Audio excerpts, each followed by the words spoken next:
नमस्कार, जितने लोग वीडियो देख रहे हैं, भोजपुरी के एक ऐसे धमाकेदार गीतकार अखिलेश कश्यप, जो मान लीजिए होली से ही बवाल मचाते आ रहे हैं। खेसारी भैया के साथ कई सॉन्ग दिए, उनके साथ कई सॉन्ग रिलीज भी हुआ, कई सॉन्ग बने, वो काफी हिट रहा।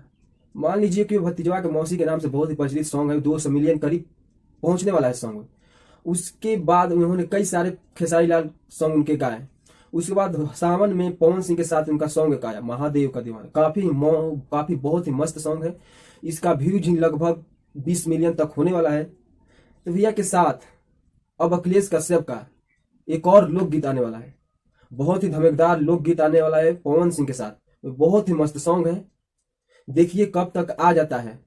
तो आपको मैंने अपडेट बताने के लिए आया कि अखिलेश कश्यप पवन सिंह के साथ, पवन पावर स्टार पवन सिंह के साथ एक लोकगीत का शूट तैयार हो गया, यानी रिकॉर्डिंग फाइनल हो गया है वो, और बहुत ही जल्द आने वाला है।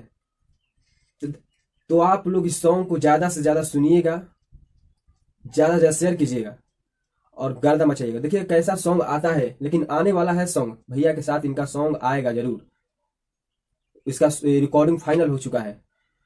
अब ये नहीं बता सकते किस चैनल पर आ सकता है, उनके ऑफिशियल चैनल पर भी आ सकता है। लेकिन आपको बता दूं कि अखिलेश कश्यप का सॉन्ग लोकगीत बहुत बहुत रिकॉर्ड हो चुके, खेसारी लाल के साथ हुआ, अंकुश राजा, रंजीत सिंह, गोलू गोल्ड, और फिर से क्या कहते हैं भाई अंकुश राजा, इन लोगों के साथ शूट हो चुका है इनका सॉन्ग। और बहुत जल्द आने वाला है, सावन बीतते ही इन लोगों का सॉन्ग रिलीज हो जाएगा कंपनी का हर एक ऑफिशियल चैनल पर, जितने लोग जहाँ रिलीज होता है जैसे वहाँ रिलीज हो जाएगा। तो दोस्तों, मैं हूं अरविंद और आप देख रहे थे अपना T20 भोजपुरी चैनल। तो वीडियो को लाइक नहीं, वीडियो को लाइक कर दीजिएगा। आप नए हैं चैनल पर, चैनल सब्सक्राइब करके बेल आइकन प्रेस करिए, ताकि हम ऐसे ही वीडियो इस चैनल पर लाता रहता हूं। तो चलिए धन्यवाद, इस वीडियो लास्ट करते हैं। जय हिंद, जय भोजपुरी।